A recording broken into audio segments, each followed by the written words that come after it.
hiriyoota lamaan qaban ture. Hiriyoota lamaan sana keessaa inni tokko lafa qaba. Inni tokko immoo birrii qaba ture.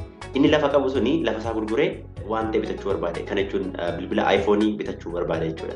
Inni birrii qabu sun immoo birrii isaatiin lafa bitatee mana irratti ijaarrachuu barbaade jechuudha. Sanaan booda otuma waa'ee fuuldura isaanii otoo haasa'anii inni kun lafa bitachuu barbaada jedhee inni kun immoo moobaayilii bitachuu barbaada jennaan inni abbaa birrii maaliif erga gurguruun kun ollee lafa kee maal sanatti gurgurteetii hiriyaa sanarraatii lafa bitate jechuudha.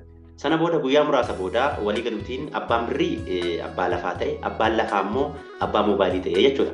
Sana booda abbaan moobaayilii sun moobaayilii isaa qabatee kiisaatti naqee bashannanaa oola ture. Abbaan lafaa immoo akkuma ta'u ta'ee lafitti irratti godoo wayii ijaarrate godoo sana keessa jiraachuu eegale jechuudha. Guyyaa tokko ayyaanni waggaa dhufeeti. Ayyaana waggaa sanarratti inni abbaan lafa yookiin immoo inni lafa bitatee mana irratti ijaarrate suni hiriyaa isaa abbaa moobaayilii sanaan yookiin immoo isa lafatti gurgure sanatti bilbileeti har'a laaqanni mana kiyyaa eessa yoo kan deemnee na biraatti laaqana nyaatta jedheeti affeerra laaqanaa mana isaatti taasiseefi jechuudha. Sana booda abbaan moobaayilii isa sana qabatee gara lafa isaa duraanii yookiin immoo mana hiriyaa isaa kana adeemee jechuudha.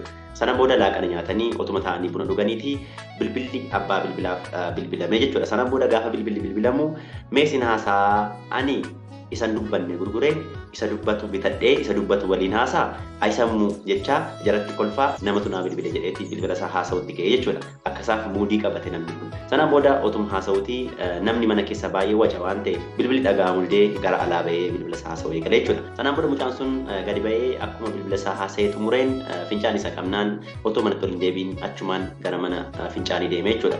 Mana fincaanii deemee xiqqoo otoo hin turiin bilbilli isaa kuni kan inni lafa gurguree bitate sun mana fincaanii keessa tillik jettee seenti. Sanaan booda mucaan inni dura isa dubbanne gurgurreeti isa dubbatu bitanne jedhee jaratti kolfaa ture amma nammaraadha jechuu eegale ufan ajjeesa jechuu eegale qabaan agadhiisaa jechuu eegale. Sana booda bilbila sana mana fincaanii keessaa baasuuf yaaliin guddaa taasifamullee bilbilli sun mana fincaanii keessaa bahuu hin dandeenye jechuudha. Sanaan booda akkuma ta'anii mucaa sana tasgabbeessuu yaalan. Erga xiqqoo tasgabbaa'ee namichi kuni waan ajaa'ibaa tokko dubbate. Lafti kiyyaa si'a lama na nyaattee jedhe.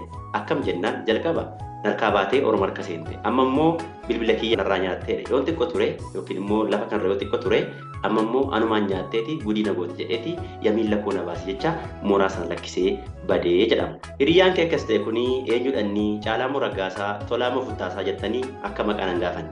Hankana kan isin jedhee yeroo hundaa akkasiin fookas gochuu qabdan maateriyaal irratti osoo hin ta'in wanta jenereeshiniif darbu irratti akka fookas gootaniif viidiyoo kana isiniif hojjedhe yeroo gaarii qabaadhaa.